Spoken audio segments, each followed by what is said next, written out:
is a 1964 Studebaker Lark Commander series. I first got it for my birthday about 2 years ago. The Lark series is one of the Studebaker's kind of compact models, although in '64 they kind of started ushering it out and making it a little bigger. Well, in '63, Studebaker was kind of starting to lower after the Larks came out. They were such a big hit because America didn't have too many compacts and they really liked them. But the big three jumped in after 1960 and started coming out with their own compacts, and so the Lark sales began to slip after that. And 1963, JFK got shot. People didn't go into the showrooms at all. They were just mourning, and pretty much not just Studebaker, but all the big threes and all the other showrooms were just completely empty, and that's what really made Studebaker lose a lot of money during that time. And just 3 weeks later, Studebaker went out of production in the United States, and then their last production assembly line was in Hamilton, Ontario, Canada, which is where this car and all the 65s and 66s were made as well. My oldest memory is sitting behind the wheel of my dad's '56 Studebaker Powerhawk and pretending to drive it, and I guess ever since I saw that car I fell in love with them. The fact that it's different. Studebaker, the independence, you drive down the street, you go to cruise nights, you see typical '57 Chevy Bel Airs, Mustangs, Camaros, but people see this thing go by and they're like, what is it? So it's just a different aspect of something different that you have. If you look at the serial number on the car, you can see it's the 837th off the line after July 1st, 1964, which pegs it as an early model.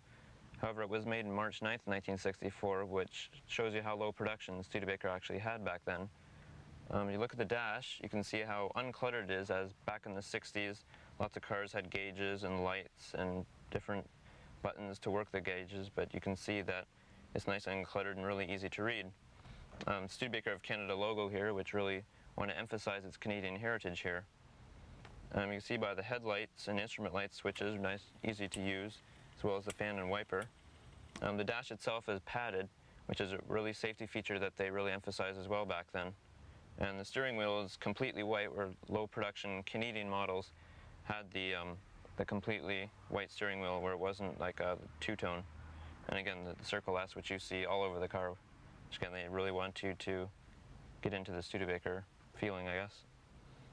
If you take a really close look at the symbol here for Studebaker that they had in '64, the Lazy S here with the red and blue, you may recognize it as being a popular soft drink logo on its side. Studebaker really had different symbols that they used throughout the years, and this is one of the most popular from the '60s. It's one of those little old lady stories. She bought it brand new in '64. Barely put any mileage on it at all, just drove it around to church on Sundays basically, never drove it in the wintertime, and has kept it in the garage ever since. Picked it up a couple years ago and found out the paint is 20 years old, wheels are 20 years old. Interior is completely original except for the seat belts, which according to the log was actually omitted for some reason. I guess the old lady didn't feel she needed them.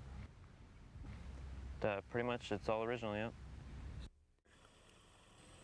Oh no, definitely not. I want to get a whole collection of Studebakers and maybe someday make a museum on Studebakers. The history is really fascinating all the way back to the 1800s, and I've done projects on them and studied them and everything.